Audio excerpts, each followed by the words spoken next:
I could go live, so. We'll just wait, not there yet. Well, I don't know in the phone.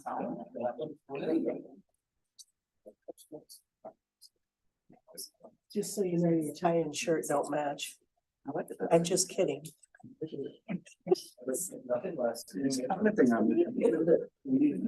Because it's your last meeting, doesn't mean you can get out of order. We are. What happened? We're live, just so you're aware. Okay. All right, we'll call the City of Kewaunee Common Council to order for April 8th, 2024. Let the record show that Brewster and Brown are absent excused. This time, please stand for the Pledge of Allegiance and brief moment of silence. I pledge allegiance to the flag of the United States of America and to the republic for which it stands, one nation, under God, indivisible, with liberty and justice for all. Please be seated.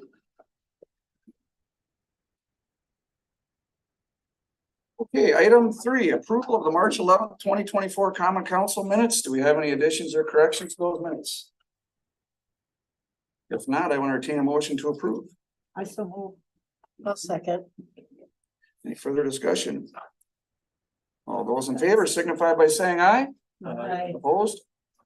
Motion carried. Item 4, public comment communication, 3-minute time limit per person. Is there anyone here that wishes to speak under public comment this evening? Please come forward, state your name and your address. Janice Gilbertson, 628 Ellis Street, and I'm here to give a certificate to Janita for your service as an educated, I'll read this over again. Your service as an advocate for seniors for 6 years as council representative for the Kewaunee Community Center and Senior Center Board. And I signed it, I'm the president. So thank you. Thank you. You want to stand up there? All right, ready? Yeah. All right, thank you. Thank you.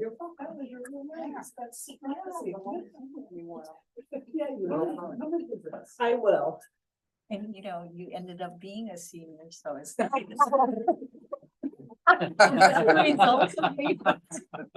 Is there anyone else that wishes to speak under public comment this evening? Please come up, state your name and your address. Bruce Kondrowski, N3664, County Road AB. I'm just up here, kind of questioning, well, not questioning, but, so my wife is now part owner of the, used to be the Blue Door. And, they have a huge fishing tournament this weekend. And we come to find out, can't get the marina or the city sponsorship anymore because there's no money in the fund. It's just kind of concerning, like, it would be nice to know where the funding for the marina, I know it goes into the general fund, but I mean, it's pretty important, the marina, you know, and, there's a lot of fishermen that come here and it's not just to benefit, you know, the vintage brick venue, it's to benefit all Kewaunee. I mean, you can't tell me that nobody else makes money off all these guys coming to Kewaunee, you know, for the fishing tournament every year.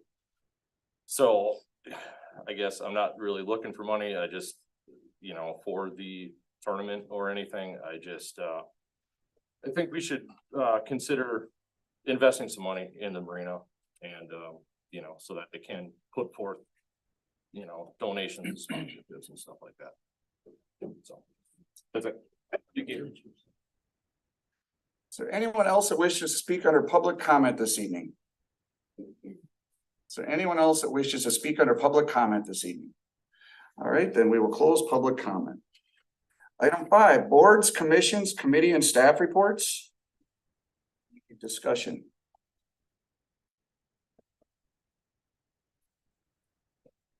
Do we have a motion to approve?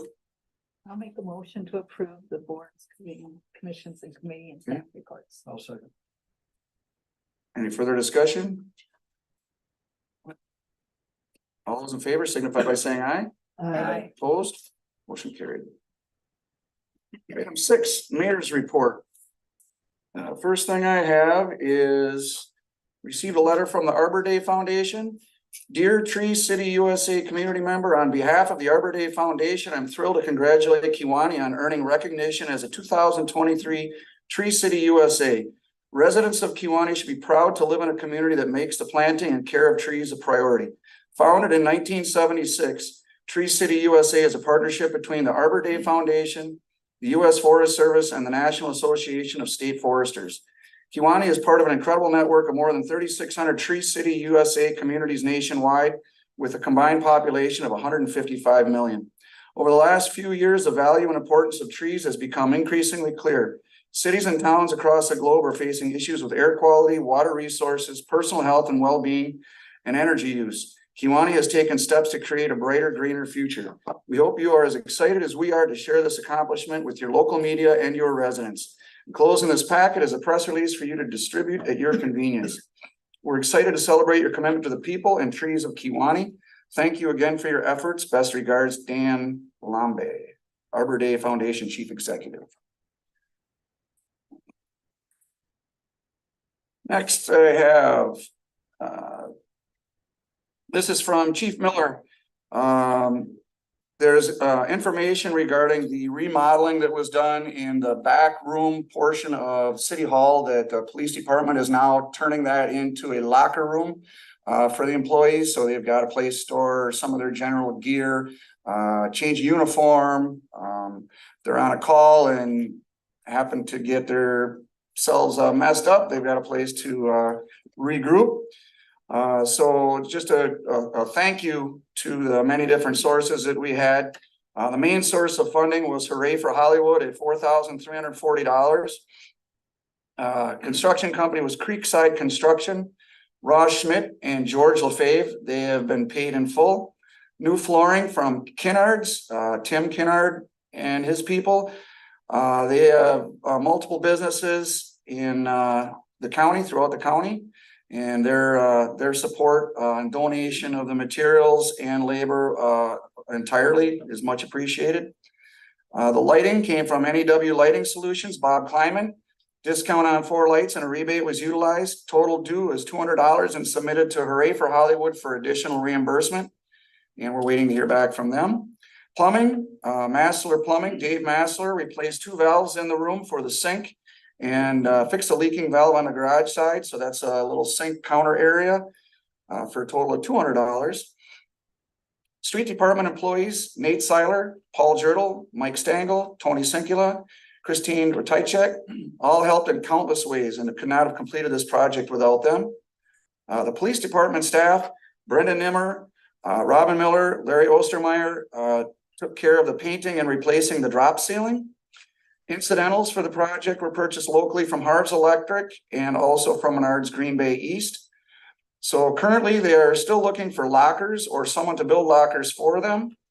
Allison Smith has advised that she will be working on a date to potentially hold a meat raffle at her new events venue later this year to help cover the locker room costs. So we'd like to thank all those people for their many contributions and Robin for spearheading the charge on that. Finally, I would like to thank Councilperson Zimmerman and Councilperson Wisnicki for their service to the city of Kewaunee on city council. They're going to be greatly missed. Their contributions have been outstanding through the years, and we really thank you for your help and support on the council.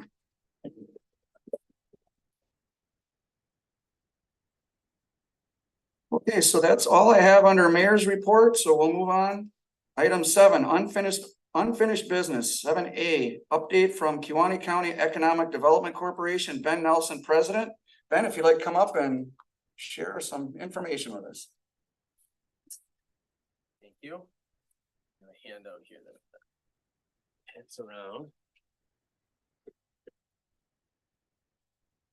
Well, before I get to the handout, I'll just give an update kind of on where we've been over the last year, some of the projects that we're working on. The city of Kewaunee has been an investor for the KCEDC for quite some time. So we try to get out and meet with our investors at least once a year to try and update them. So the most immediate things that are coming up we have our annual economic breakfast, which is going to be on April 17th. And that'll be at the Rendezvous this year. And our featured guest speaker is Joe Lynch, who is the Regulatory Affairs Director for Energy Solutions. So he's going to talk all about the nuclear decommissioning project and answer whatever questions the crowd has. So it should be a good event. Also coming up the first weekend in May, May 4th, we're having our first small business expo. That's going to be held at the fairgrounds over in Luxembourg. That week actually tends to be or is Small Business Week as well. We have space for 75 different small businesses, and it's an opportunity to promote the small businesses throughout the county. So it's open to entrepreneurs or anybody that's looking to get more face time locally. We've realized that there's a little bit of a gap that exists in what services and products are available locally. So we want to try and feature that so people don't have to go to Green Bay for everything. So that's coming up as well. If you know of small businesses that are interested, just send them off to our website and they can register there. It's $50 for a booth space. The proceeds from that event are going to be used to create a scholarship that is available only to Kewaunee County high school students. So we'll look forward to that event. Just actually today we sent out in our weekly newsletter.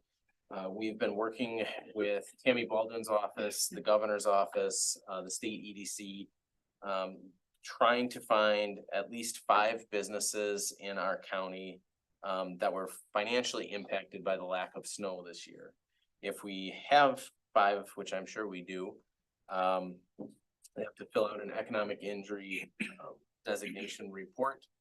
We send that off to the state, and then we can get the governor to designate a disaster declaration for our county, which what that means is then any small businesses in our county that were impacted can apply for financial assistance through the state. And if I can just interrupt for a second. Sure. And I think it's important for businesses to recognize the fact that it isn't necessarily within our county, you know, like we didn't have snow and we maybe don't rely on snow, but I know businesses around the state that do interaction with up north, let's just say, for example, apparel. And they weren't selling any sweatshirts up there because nobody was there. So for example, you're doing trade in those areas that were directly impacted, that would have directly impacted your business. So some of these businesses need to look at that as well. Yeah, and so the bulk of there's a lot of counties in the state that have already got the designation, but our county has not. So that's why we're working to try and get that available. And it's a lot of the businesses are hospitality businesses, you know, snowmobile trails being closed and those types of things. But there are some hardware stores and other places like that that service snow blowers and that type of equipment too. So if you know of anybody, refer them over to me and I can walk them through what they need to do to fill out that report. Let's see, we back in January, well, January is when when it finally occurred, but it was something that we had been working on for about 6 months.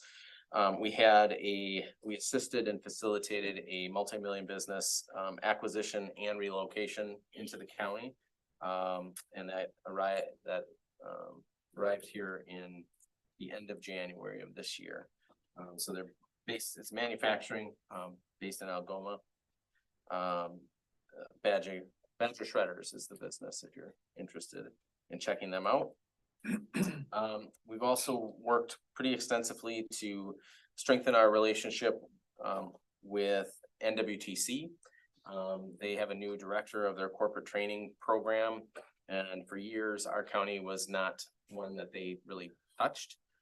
So I'm happy to report that we have them connected with at least 2 of our employers right now, and we're working on exploring the possibility of some micro credentials that would be available for the manufacturing community in our county as well.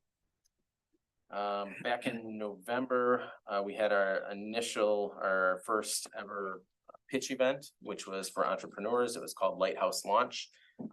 We did that in partnership with Door County. So we had 2 businesses that won the pitch event, went on to the regional competition, and unfortunately, they did not win the regional competition, but it is something that we are looking forward to doing again in November. So if you know of entrepreneurs or anybody that's interested in kind of going through our version of Shark Tank, keep a lookout for that. We've been providing some letters of support. We helped the city of Algoma with their Ice Age Trail designation. The last I had heard that was a successful application. So that will be coming to our county as well. We also did some support behind a business capacity grant for a business that is looking to consolidate their operations into one location, but also fund an expansion with that.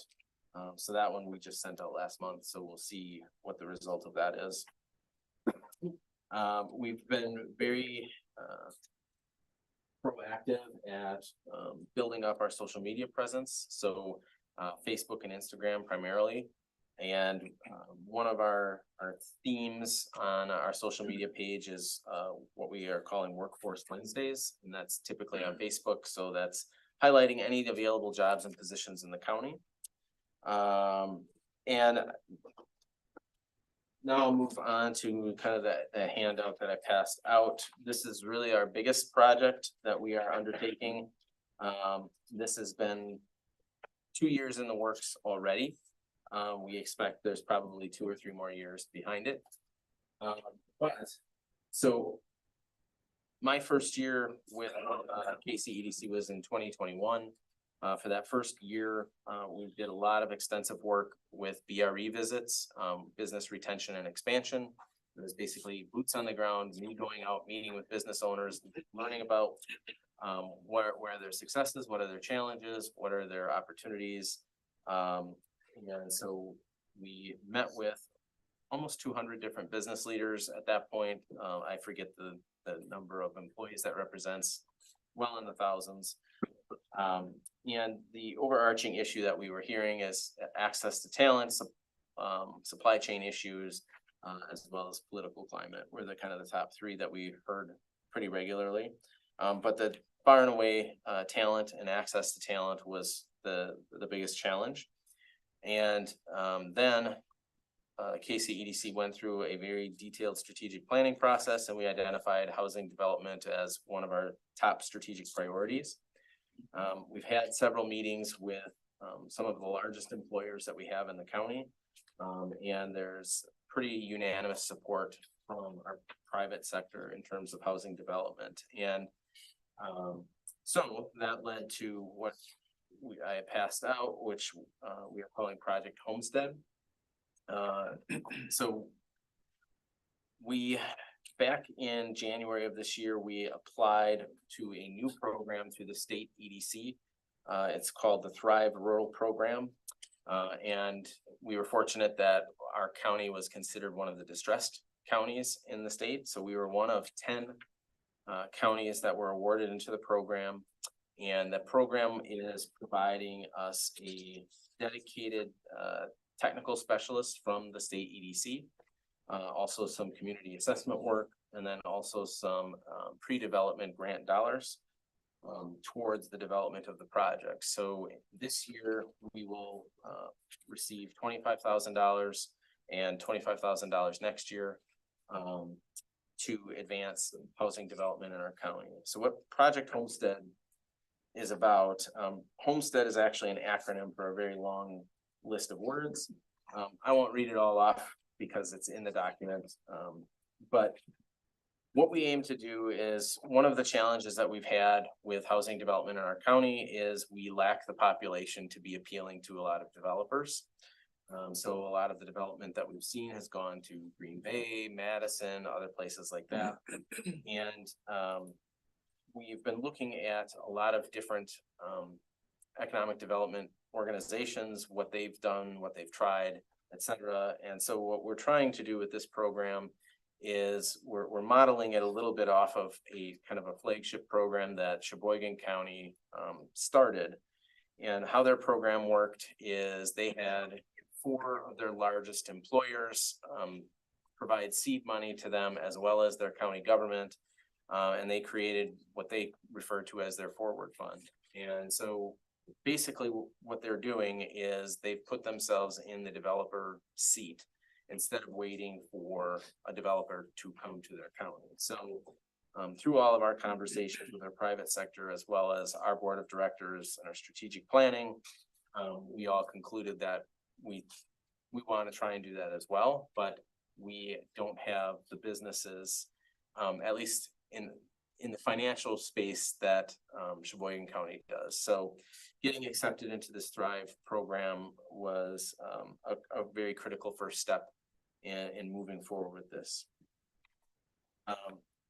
So within the projects, what we need to do is not only develop housing, but also to create a financial backbone for economic development in the county moving forward. And how we are going to do that involves a number of different logistics, but it takes advantage of TIF financing, it takes advantage of private sector investment, public sector investment. So there's lots of different pots of money that will be there. This is not a solely driven economic development corporation project. We have a leadership team that represents kind of a broad stroke of the county. So one of the requirements for the Thrive program is we were looking at a community of 10,000 people or less. So if you look at our largest communities in the county, we're looking at Kewaunee, Algoma, and Luxembourg. And when you combine all three of those communities' populations, we still are under the 10,000 mark. So we really wanted to try and address housing across the entire county, not just in one specific community. So with that, we formed a leadership team. Your administrator, Heath, is a representative from the city of Kewaunee. We also have the administrator from Algoma, Matt Murphy. We have Dan Porath, who's the village president in Luxembourg. And then we have three, I guess what we would consider private sector. We have Jordan Ebert, who's representing their family's chain of businesses, Solomon's Meats, Ebert Enterprises, Homestead, etc. We have Tim Tremmel, who's the CEO of Bank of Luxembourg. And then we have Joellen Fairbanks, who is the superintendent of the Luxembourg School District. So between the six of them and myself, we are the ones that are starting to drive this forward. We are working right now on a few documents of a stakeholder matrix, as well as a number of different strategic initiatives with the project. But the hope is that we would start by developing single family affordable houses and move on from that point. So the goal of the project is, if we utilize the TIF, we utilize the private sector investment, we use public sector investments, we should be generating revenue off of each project that then we can reinvest into future development projects. So then we would expand that and look at rental units, senior housing, commercial development, and those types of things. So Can you expand on affordable housing as far as that definition? Because I know that came up at county board as well, and people hear that and right away. So can you just elaborate, please? Absolutely. So yes, when we say affordable housing, what we're looking at is that the cost to own the home does not exceed 30% of the household's income. And there's a lot of calculations and math equations and things like that that go into that, and we have to work off of the census data and those types of things for our county.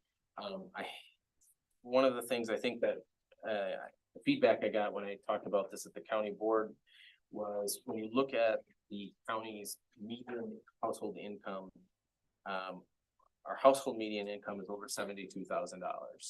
And if you look at our neighboring counties, Door, Manitowoc, even Brown County, we have the highest median income of all of those counties, which most people were surprised by.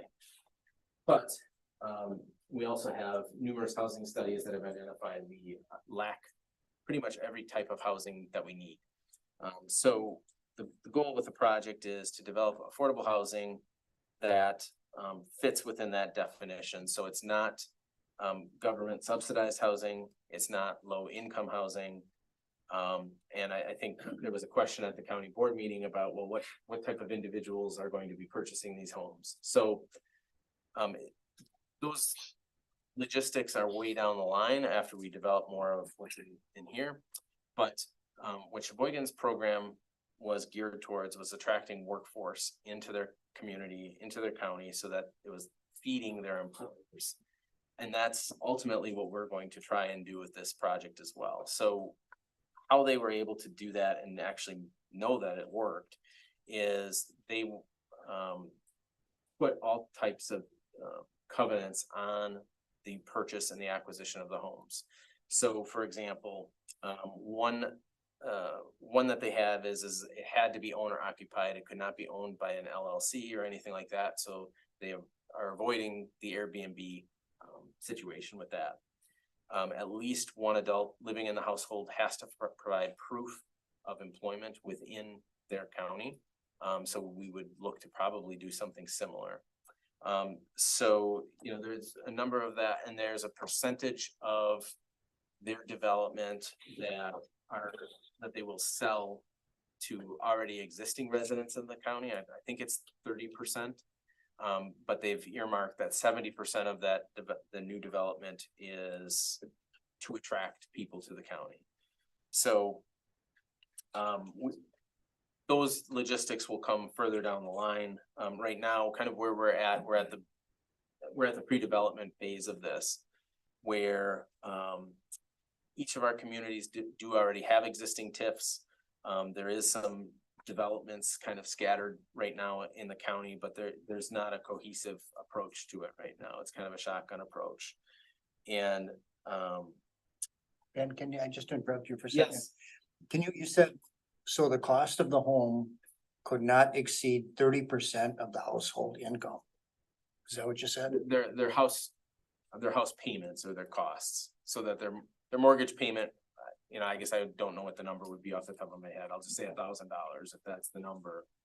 We would try to set that so that they're Mortgage payment. correct. Okay. Not the cost of the house, because 30% of 72,000 is That's very not a affordable big- housing. yes, yes. So that's why. That's a option on the trade, so, no, yes, no, thank you. Okay, yeah. Yeah, so, so within the document that I passed out, you know, the first, 2 pages are an overview of kind of what the project is. So looking at the local impact as well as the broader economic influence. And then the last few pages are looking at what are some of the potential financial outcomes, specifically more from, I guess, the public sector angle is, you know, there's the potential of increased property values, stimulated economic activity. Obviously tax levies and levy limits and all of those things are influenced by net new construction and those types of things. So in terms of operating budgets and general funds and things like that, the more people we have in the technical, the better all of those things seem to be. So when we set out to do this project, so Sheboygan's major employers, they had 4 of them, each contributed $2 million, and then their county government used some of their ARPA dollars, $2 million. So they started with a seed fund of $10 million. I don't think we're going to start off with that level, but Sheboygan is also gearing to build 650 homes as part of their initiative. We don't even know what that number is yet. So where we're at with this is we've already identified the numerous plans that exist in the county that identify we need every type of housing. So we know the need is there. Kind of our next step in this process will be working with either Bay Lakes or Ruckert and Melky or one of those types of organizations to start to look at the 3 communities and assess and evaluate where we have shovel-ready sites already, which ones already have the infrastructure in place, which are the lowest hanging fruit in terms of development, and then prioritizing where those are, and then starting to work through some of the numbers and figuring out, well, okay, if we have 40 acres of land in the city of Kewaunee that we're going to target for this, what is the land acquisition cost and what are the development costs? And then there's legal fees and all of these, you know, fair labor, fair housing standards and all of those types of things. So it's a lot of moving pieces. But we think we can do it. You're talking about attracting people to come and live in Kewaunee County, and they're gonna have to have jobs to go to, so you're working with the employers in this county to figure out how many positions they need people for. And then you are gonna target those types of positions in other areas of the state or country to try to attract those people to come here. Yeah, so one of the things that, yes, is the short answer. One of the things that Sheboygan has done along with their housing development is they've created a separate C4, which is basically dedicated to recruitment. So they have a website, it's here's the housing development, and then there's a tab, Recruit Me, where people can upload their resumes and things like that, and then their EDC is working then to match them to employers where the needs are. So we probably wouldn't be this far down the road if we didn't have our private sector support at this point. When we started this, we were well over 100 available jobs, just with 10 of our businesses at the table. So that number has stayed fairly consistent over time. And as what we're seeing now with my BRE visits is some of the concern is shifting to the loss of talent. We have a lot of aging workers in our county that are nearing retirement age, or that they're convincing to stay on one more year and one more year. So there's some succession work that needs to go into some of these businesses as well. So very multifaceted in terms of the employer side of it, as well as the development side of it. Yeah, we're just getting started on all of that. So, yeah. I think that's kind of the big broad overview of the things that I had to share. I'd be happy to answer any other questions, comments, concerns that you might have with any of it. And if not, then I'll go sit down. Do you have any questions for Ben? Nope. Well, it's pretty thorough, Ben. All right, thank you. Thank you. Appreciate the update. Right, then we'll move on to item 7B, discussion of 2024 Marina Lobbying Program with Wisconsin Capital Solutions. Guys, you want to come up? Tom Fonfair and Scott Meyer. Welcome back, guys. Thank you. How are you? Doing well. Appreciate the invitation to come on back. Yeah, so I'll just lead in, I guess. We of course had you guys on board the last time to go around. And as the summary in our packet suggests that we had also gone down with Tom and the administrator and myself, met with, I believe it was the deputy secretary of the EOT, and went through some of the different programs that they had available. And it sounded pretty positive leaving that meeting. And so then we came back and there was a turnover in personnel down there. There was an individual that they referred us to, and there was just kind of a loss in where we were at the time. And I think some of that turnover kind of set us back. And so I guess fast forward to now, you guys just got done with all of the work that you had to do in session. And now we're coming into the next go around. And our problem, as we all know, the city marina has exceeded its life expectancy. And I don't use that term very often, but it certainly has. And the only way to get there is if we can find some outside support to match probably borrowed funds that the city is going to have to provide. So with that, I'll turn it over to you guys. Sure. Let me start by saying thank you. It's good to be back. Scott and I have a warm spot in our heart for Kewaunee. We have enjoyed working with the former mayor and in the past and with a number of the council members on the harbor project. And you know, we're anxious to see Kewaunee move forward and get the marina project fixed. And when we look through the grants available, the loans available, Scott and I have done a lot of looking through, what's out there. And there are dozens of grant programs available, especially through the federal government, There's a number of different pockets in state government where, you know, that they're loans. We can't go to the legislature and seek an earmark like we did for the harbor project. That just isn't gonna work given the number of constraints. But I think, you know, there are a lot of opportunities out there. We're happy to partner with you again, if that's what the council wishes to do. I would say we need to do a few things moving forward, though. I think we need to have a clearer understanding and constant lines of communications. One of the things that was really effective when we worked on the project, on the harbor project years ago, was constant communication. We communicated, we talked almost every day. Pretty close. And yeah, that kept everybody focused and kept us online. And remember John saying, we gotta cut a deal now, we gotta cut a deal now. It's like, John, you're paying us for our advice. Holy. Our advice. And that's what we do. And I would say moving forward, you know, like I said, there's dozens of grants out there. But we're not grant writers. That's not something that we do. What I would suggest to you is what we could do is we could put together a list of a number of grants, and you may have applied for some of them. I don't know. I don't know that. You may not qualify for some others, you know, I don't know. I don't know all the intricacies of the city of Kewaunee and some of the grant specifications, but we could put together a list, you know, of possibilities.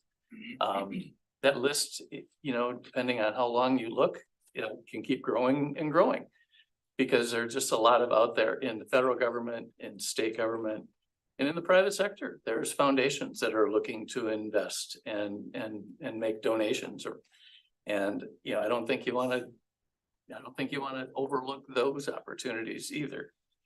To be effective, what we're going to need is a channel of getting information, getting responses.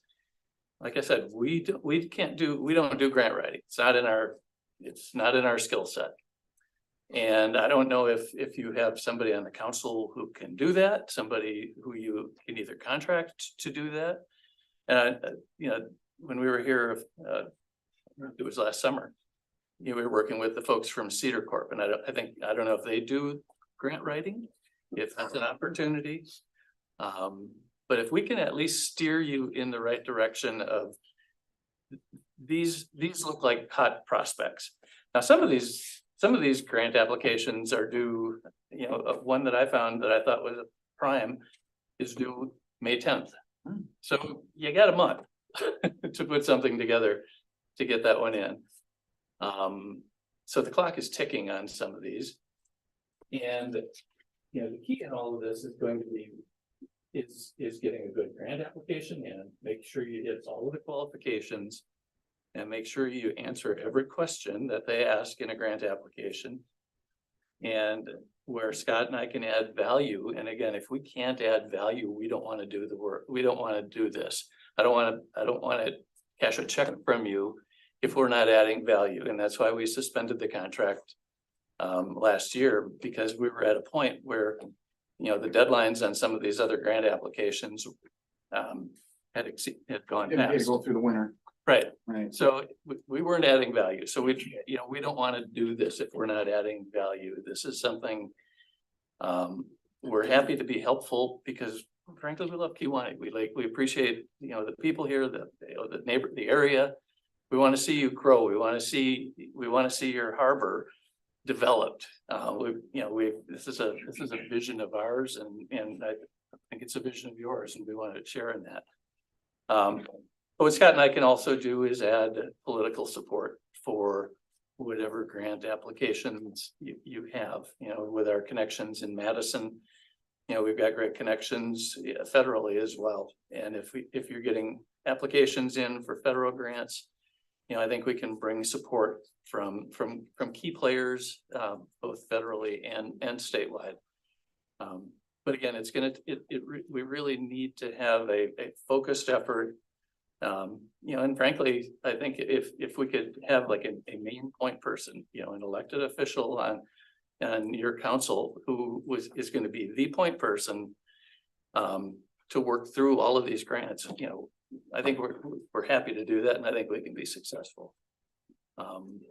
If that's not something that I think we can do, or if grant writing is gonna become an obstacle here.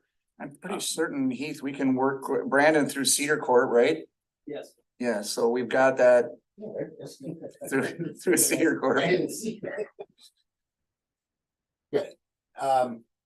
The situation is quite different than it was the last time we were here.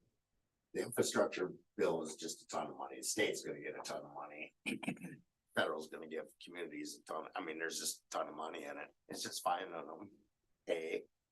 And B, if they fund the state would, at that point, we would go to DOT and look, you need to bolster and change the language in the harbor assistance program. Cause they're gonna get a big swat of money coming from the federal government. Our money, incidentally. But unlike 2 years ago, there just was no federal or state, or there's nothing out there. Now all of a sudden there's a pile of money out there. And a creative grant writer, I was going through it today. I think there's at least 4 that you guys would qualify for, which I think you would qualify for. And the other thing, having a relationship with Ron Johnson, Tammy Baldwin, they can be very helpful pushing a grant through. You think if we were to have an ad hoc committee?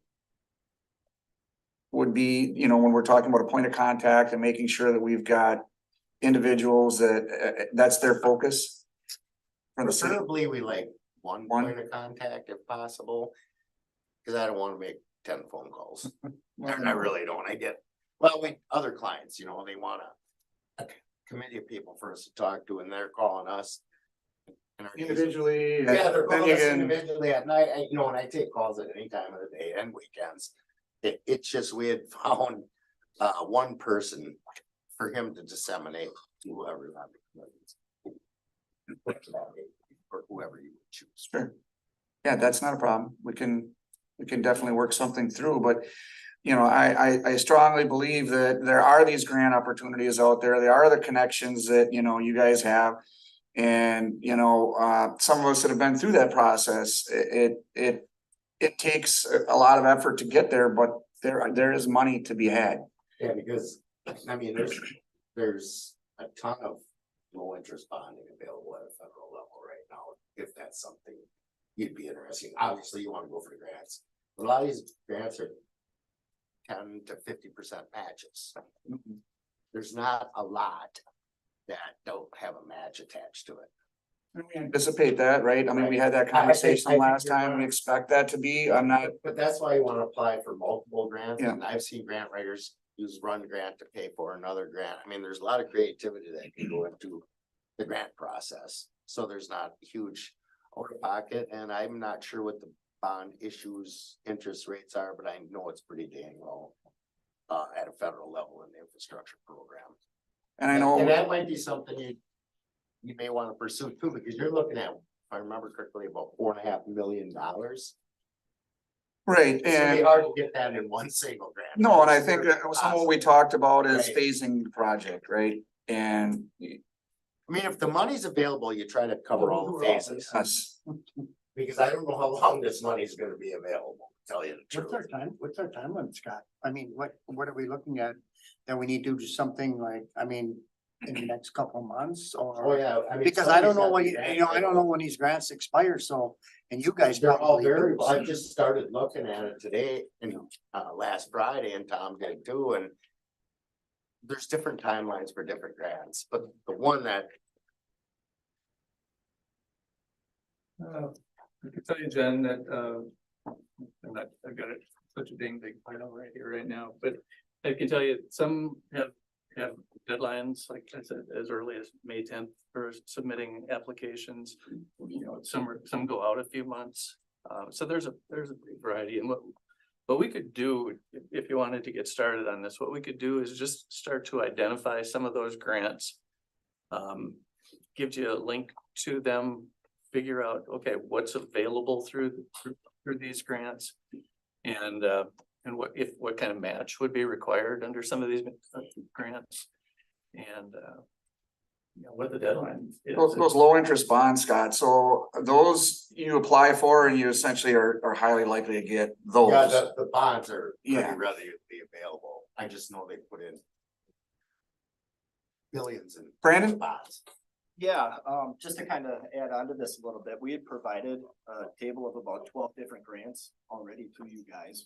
We submitted one for the voting. Right, infrastructure I looked grant. at that and at the time, that's about the only one available, but Yeah, as I said, all of a sudden, we just got this big swat of money. Yeah. From the federal government, in which, and Tom will tell you, the budget process will start where agencies gotta submit their budget by September.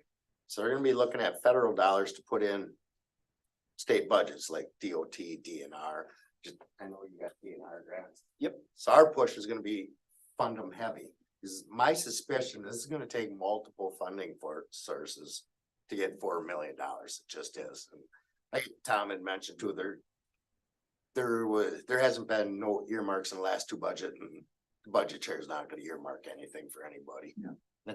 It's just the way he operates. And to your point, I wanna make sure too that we're not tripping over each other.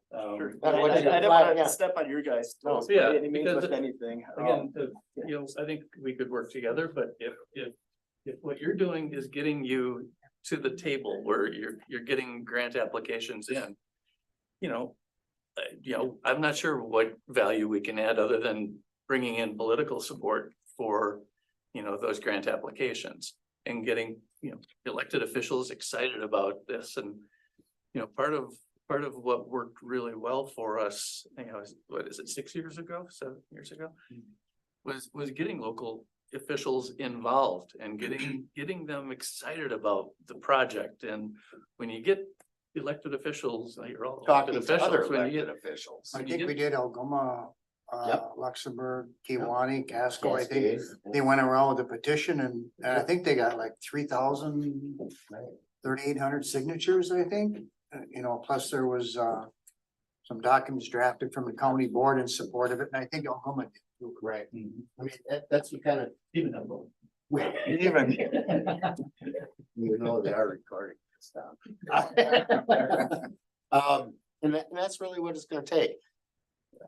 When you start getting over the $1 million mark, things become much, much more difficult for communities to get any type of funding. Much, much more. Like I said, we've got an opportunity right now. Probably till after the election. And the budget, as the budget finishes, we've got a really good opportunity to get funding. Which we didn't have before. But I would suggest moving forward, and again, it's completely up to you and your council. Maybe we have another small group meeting and we figure out who's on first, who's on second, who's doing what. And to figure out if it makes sense for you to hire us. If we can add value, we're all in, we're interested, and we will work our asses off to deliver. so if we have that meeting, then between now, we'll have a reorganizational meeting, we have that between now and our next council meeting in May. We could then have time to decide at the council meeting then, if we wanted to go forward then and work with you guys, right? Yes. That May 10th grant, that's gonna, Well, the Maytag grant, we're gonna have to work on our own with Cedar Corp and get something in. And I'll find that one that had the. We'll just have to get something in, Brandon. Like I have on, if you guys read my staff report, I submitted that we're looking at the recreational voting facilities grant and the Clean Vessel Act, are two of them that we think align best. We're still waiting to hear back on the big grant if we're successful for that. That's competing at the national level. And there's September 1st due dates for the recreational voting facilities and the Clean Vessel Act. They have two submittal periods. One is June 1st, one is September 1st. For the recreational voting facilities, grant, you have your chapter 30 permit in place with the grant application, so we can put in that September 1st submittal period, so we can get our permit in line. So that's something that we're kind of scoping, but we're gonna put a cost to get the grant submitted for you guys. So next month we'll be having a event put together, and if there's opportunity to work with the gentleman from Capital Solutions to and help support that grant in any way or form, I mean, we're obviously open to that. Ultimate goal is to find money to make this thing go. Don't hesitate to, I'll send you the bonding information too, because that's probably the biggest pot of money is the bonds. Well, let's definitely schedule something, conference call or something like that in the next couple weeks. Meanwhile, if you want to get us any information that Brandon maybe doesn't have, and we can get that, try to hit that May 10th deadline on that initial one. And let's have a talk. Can I ask, Sure, go ahead. can I ask how much this is gonna cost? Is that, Generally, we've got a rate of 4,000 per month. okay? Yeah, and we were thinking 4 to 6 months, and that would be it. Yeah, because by the time the budget's in, we're gonna know what's in the DNR budget and the DOT budget. Probably October. Any other questions while we have them here? All right, well, I appreciate you guys coming, and we really appreciate the support, and if we can figure something out here to get this puzzle put together, that'd be fantastic, because the problem's not going away. No, unfortunately, it's gonna get worse, and unfortunately. It's not gonna get any cheaper either. I hear you need to dredge there now too? Augie, we do? What's that? We need a dredge? Yeah. Oh, great. So we'll need a grant for that too. Actually, that's probably one of the easiest things is the dredging. To get money for. All of a sudden it's become a priority, but infrastructure, just hard concrete, bricks and mortar. We finally got some opportunity, but again, it's not gonna last. This is gonna be your shot over the next year. That ain't all of it, so. Well, let's get a plan. Yeah. Appreciate it, guys. Thank you. All right, then we'll move on to item 8, new business. 8A, adopt ordinance number 644-2024, amending the city of Kewaunee comprehensive plan to redesignate a certain parcel of land on the 20-year general plan design map from Marina Waterfront to downtown commercial, 223 Milwaukee Street. Anthony and Jerry Haig III applicants. Keith, you got something on that for us? Thank you, guys. The property owners own the corner at Milwaukee Street and Miller Street, which formerly housed the hometown pharmacy.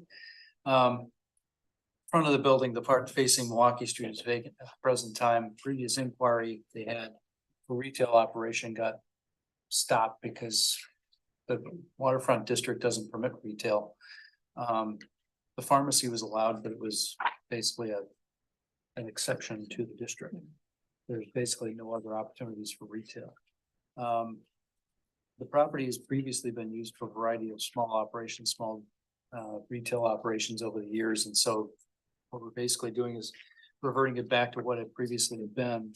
The property is also designated on the plan itself.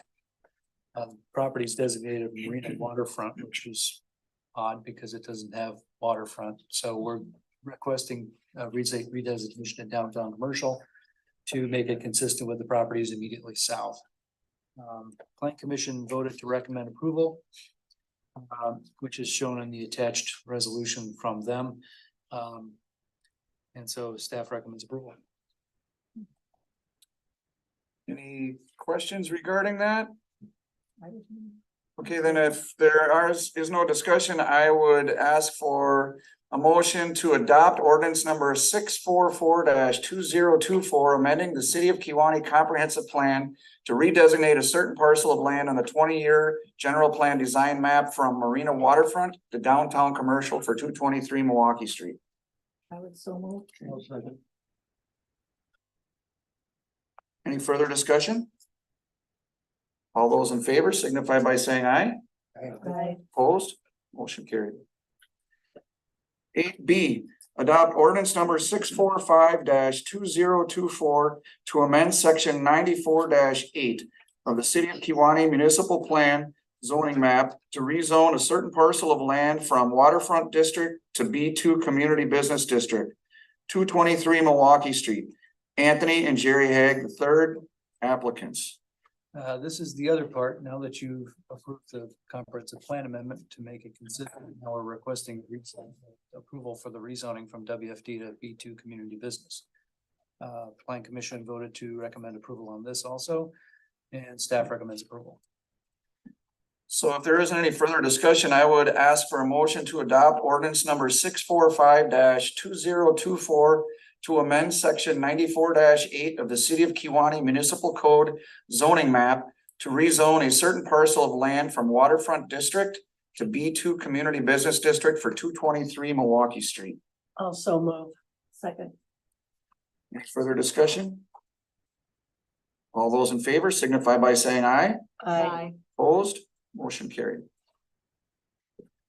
8C, authorize waterfront car show to use a portion of the marina parking lot area on Sunday, June 16th, 2024. Yeah, Waterfront Bar and Grill at Main Street has been holding an annual car show in their parking lot, which includes, while including a portion of the city marina parking area, last few years. Last year, the city attorney required a modification to the requirement to provide liability coverage for use of the city property for non-city purposes. The attached liability coverage shows that in effect. Car show is slated for Sunday, June 16th, from 7 a.m. to 11 a.m. for registration, awards at 2:30, which means I figure the total time frame for the program would be 7 a.m. to roughly 4 p.m. I haven't previously asked for this council approval for this kind of operation. Although I just felt like it should go through you because council technically has authority on this matter. If you choose to just decide to let staff do this in the future, you can do so, but at the moment, I felt like you should see it. Is it critical to have the time in the motion? It's not super critical. I don't think Robin's gonna be citing anything, right? They go over? Okay, Yeah, I don't think it really matters all that much. Okay. If you just cite the date. okay. Excellent. If there is no further discussion, I would entertain a motion to authorize the use of the portion of the marina parking area for the waterfront car show on Sunday, June 16th, 2024. I move that we authorize the use of a portion of the marina parking area for the waterfront car show on Sunday, June 16th. Okay, is there a second? Second. Any further discussion? I have a comment. Go ahead. Is Waterfront going to be expecting to serve alcohol and allowing the people to attend outside, walking around and crossing boundary lines? That's my concern because that's not going to be an option.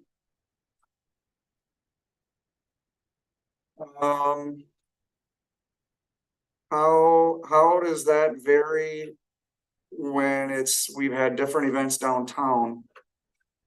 Car shows, obviously marina customers can have beer at the marina of their own. It's not being sold there, but they can have it there, so I don't know how that would differ. I mean, if they're not gonna set a beer stand up on our property. Well, you can't, first of all, you have an ordinance about open intoxicants. So that has to be addressed. Right, what's the difference from a guy that's on his boat, walking from his boat to the parking lot to grab something out of his car over the beer? Probably shouldn't be doing it. Well, I'm just telling you, you guys do what you want. I'm just saying that, those are issues. it's at the discretion of law enforcement to enforce, I think. I mean, that's your statement, Robin, or no? If something gets out of control, you can. I would agree. If it was a problem, it was something we would definitely address. So far it hasn't been for those events. Allison's here. Ally's here. I mean, you haven't had issues with it in the past, have you? Yeah. Yeah. I was there last year. It was a good event. I mean, a lot of people. And they're not selling off premise. I guess, if the police chief is feeling at some point there is an issue, we can discuss it, but is there any further discussion? We have a motion and a second.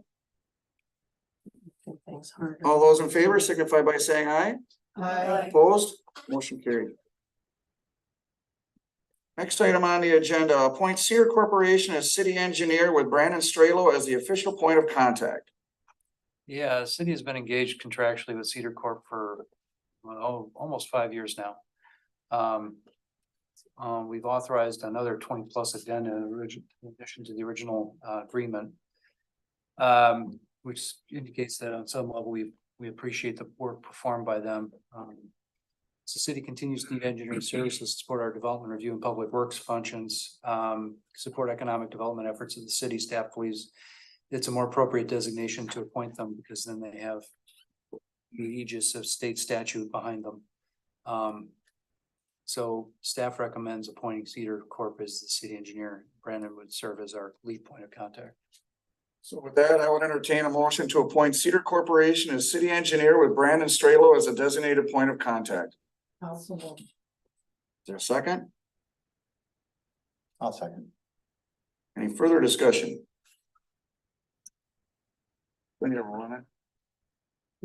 All those in favor signify by saying aye. Aye. Opposed? Motion carried. 8E, adopt 2024 water and wastewater utility fund budgets. Yeah, the budgets that you have in front of you are ones that I wrote. They're based largely on last year's budgets with a couple of minor changes. We identified changes where we overspent a couple of line items, so we adjusted upward in those cases. I generally tried to maintain the same kind of funding level for all of them. There was one in the wastewater fund that I did reduce by quite a bit. And that was because we had, it was the repair and maintenance plant line where we budgeted last year for 297 and we actually spent a little over 120. So I lowered that number down to 120. I talked to Nate about that, and he indicated that it doesn't seem like that would be an issue from a funding perspective, because most of the stuff that was involved there was basically carryovers from the previous year for lift station repairs and replacements that we don't need to do this year. So with that, I'm suggesting adoption of both these budgets.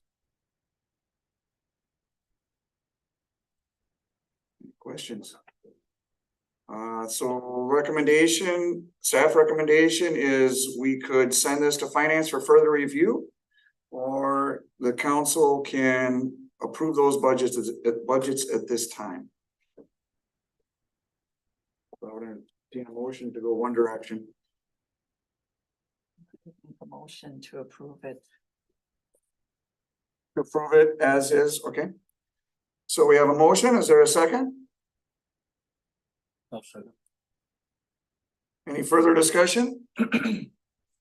Nate, you work a lot with this. Any comments or nothing? Okay, any other questions or discussion? Okay, please call the roll. Woznicki. Aye. Brown is absent. Blackout. Brewster is absent. Anderson. Aye. Zimmerman. Aye. Nelson. Aye. Conley. Motion carries. 8F, adopt 2024 Marina Fund budget. This is the stickier one. What you have in front of you is two different versions of the same of the budget. One was the one that was originally submitted to finance last October for review, which they did actually review and hadn't come. That's the one that showed up at the council meeting in early December after the public hearing. The other one is the one that I prepared, which was, I call it the draconian budget because it basically cuts just about everything out of it.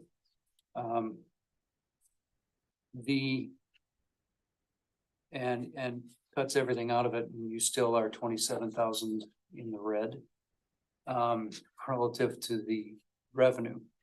Part of the reason why our budget, I wanted to sort of lead in with this also, part of the reason why 2023 ended up where it did was because we budgeted as if the marina was going to be 100% occupied, and it was actually more like 60% occupied.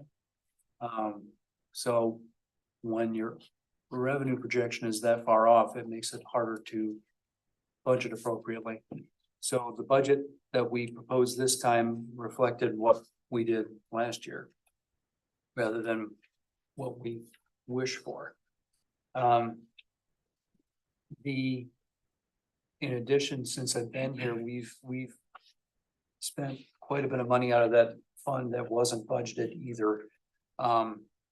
Pretty sure we didn't budget $74,000 for ice damage repair 2 years ago. And nor did we really intend to have to spend $26,000 on de-icing impellers or the concomitant increase in utility costs. Can you run that by me one more time, Heath? We, In utility costs? utility costs were higher than they should have been because we were basically spending electricity during the off season, keeping the impellers running to keep the ice from damaging the docks. I think And we even- talked about that, Yeah. and I had. Regardless of what the money was that you think it was supposed to be. We ended up, the utility budget for last year was higher than, we ended up overspending on utility costs by about $8,000.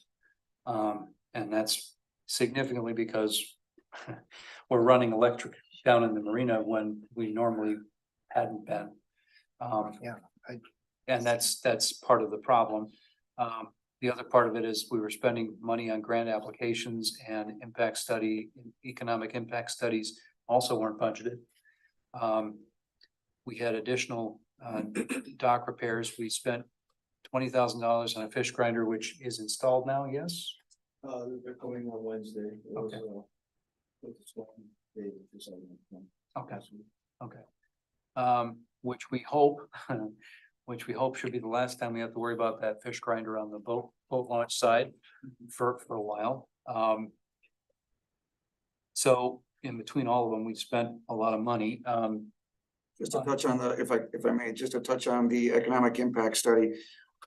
That was not budgeted or planned because when we were going forward with Wisconsin Capital Solutions and searching for this grant money, it was highly recommended to have the economic impact study, what that marina impacts financially in the city of Kewaunee. So that was unplanned and that we can still use going forward this year for more grants. So just want to put that out there. So essentially what our marina fund is coming down to is that it's suffering from a combination of expanding costs for repairs and operations when not in season, declining revenues due to either natural disasters, the pandemic, or reduced customer base.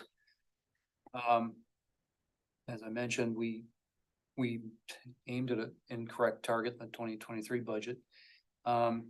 The revenues are depressed, the expenditure side is expanded to account for contractual services and other things we didn't actually budget for. We ultimately also have other things to deal with, and that's one of the reasons why we had Wisconsin Capital Solutions here. To deal with things like replacing docks, including the electrical systems and infrastructure. I've placed in my memo a series of things that we're gonna have to deal with. Marina dock replacements, which include demolition, fabrication, installation, and the electrical, which would run somewhere between $1.5 and $2.5 million total. Then you have the marina and boat launch parking areas, which not accounting for the boat launch plan, which was to lift it 3 feet. If you don't even just do that, it's still gonna cost you money to repave. Somebody's got something bad bouncing up here. And now it just stopped. Campground changes. As per the harbor master plan agreement, our campground currently is not a very nice place to stay. I guess that would be fair. So in order to make those, it's above water, but you wouldn't want to walk on it. Anything other than army boots, I guess. Building equipment, replacements, $100,000, which I think is probably fair. And then we also have to deal with dredging, which hasn't been done in 20 years. So that totals to this number, roughly around $5.1 million.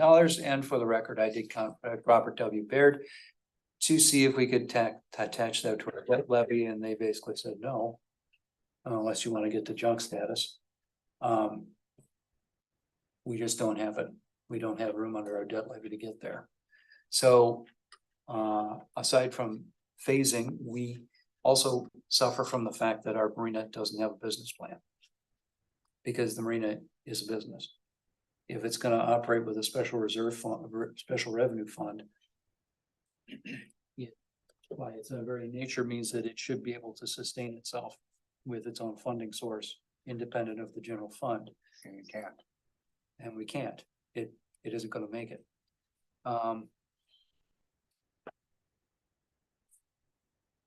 So in order to get there, right now, a business plan for this kind of operation would require not just how to meet the expenses needed to keep it running within season, but also how to budget for expenses in the immediate, intermediate and long term.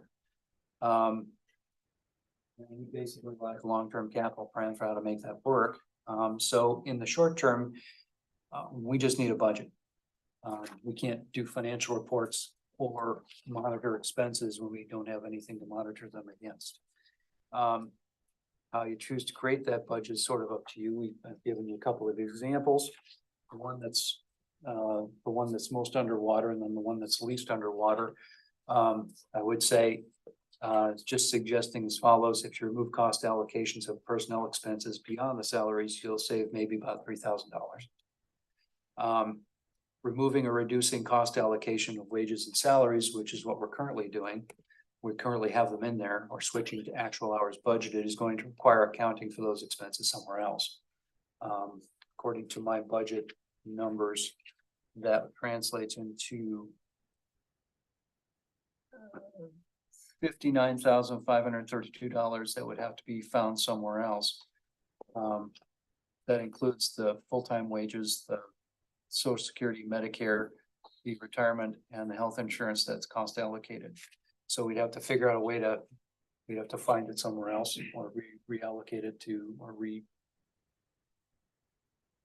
reassign it probably to general fund. Cutting non-essential expenses, as I did in my version, saves about $33,000. Most of which is contractual services. So there's not one thing that can be done in any one place. I would suggest not cutting expenses simply because we didn't hit those budgeted costs in 2023. Because in case we do have a problem, like you don't want to cut money out of the funds for a repair per se, any more than I already did.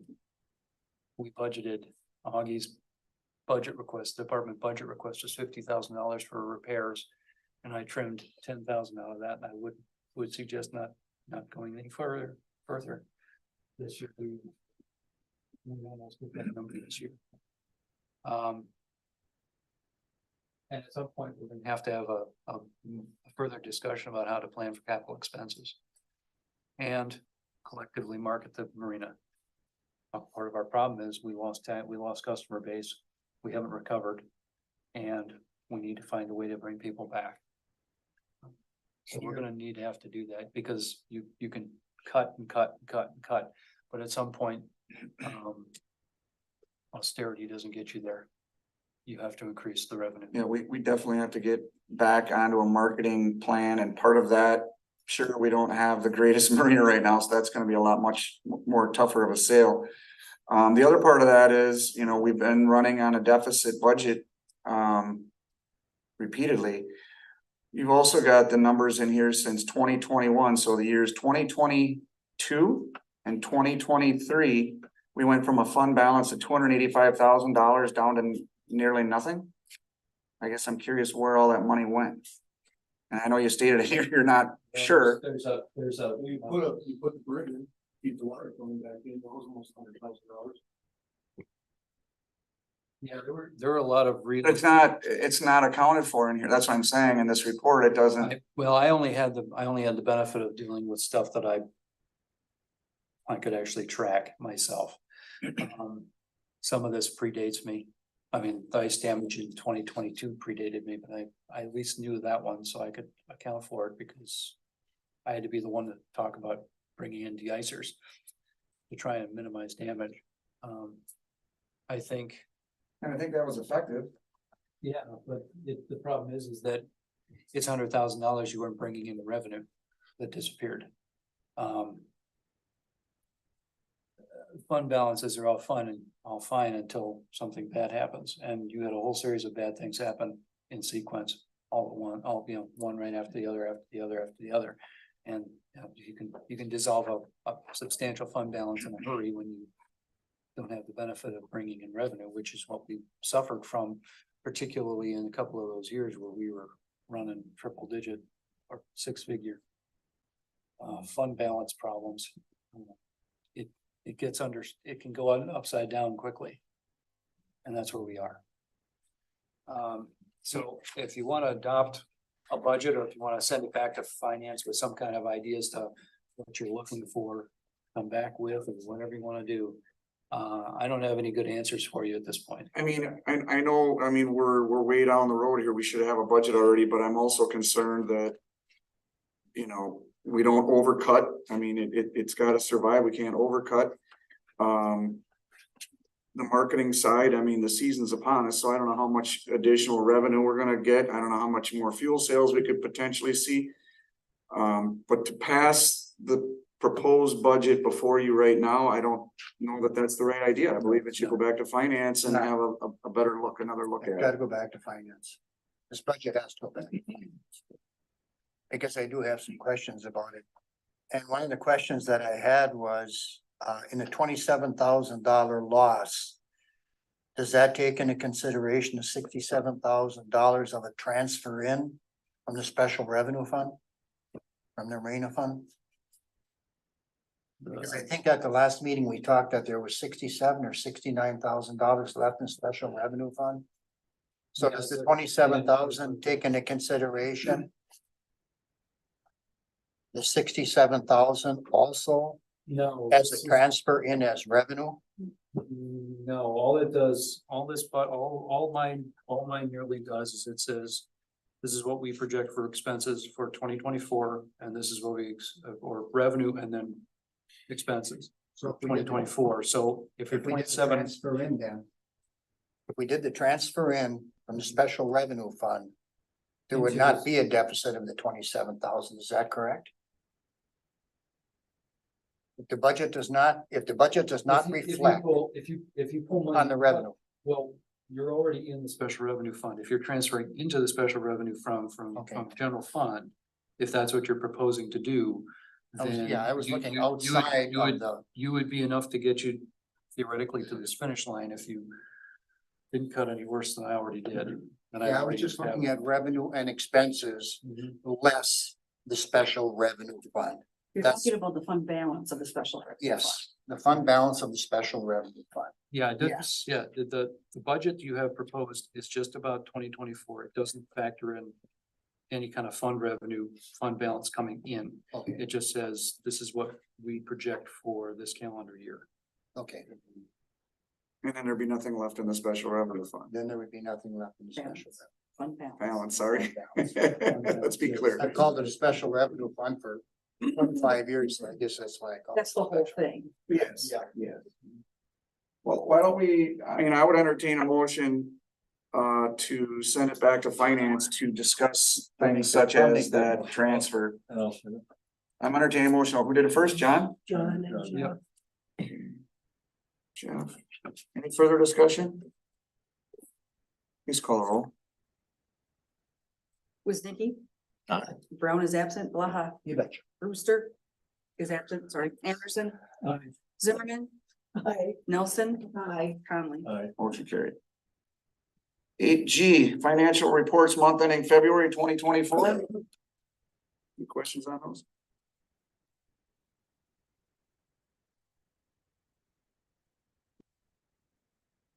Motion to approve the reports.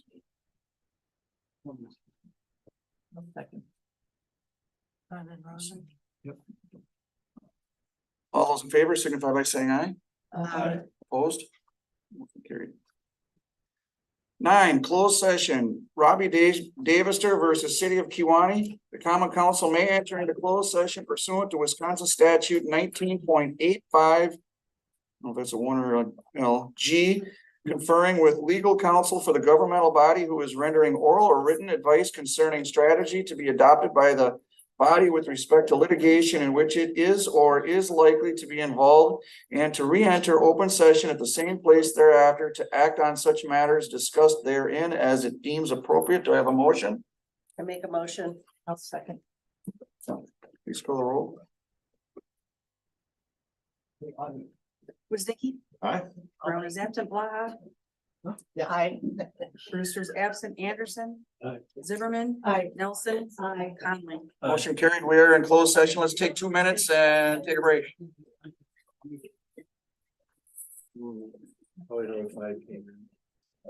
And when would they normally? Just click her in now. Anybody else? Yeah, I would try to take another one, please, while you're up there. I'm good, thanks. I'm not staying. but- Most of these people and other fish are fighting, they're just bringing the whole lump sum money and then that's it. Yeah. Because they're afraid if something happens, they're not gonna get that $500 back, you know? And what about the campground? There's probably about. That's still.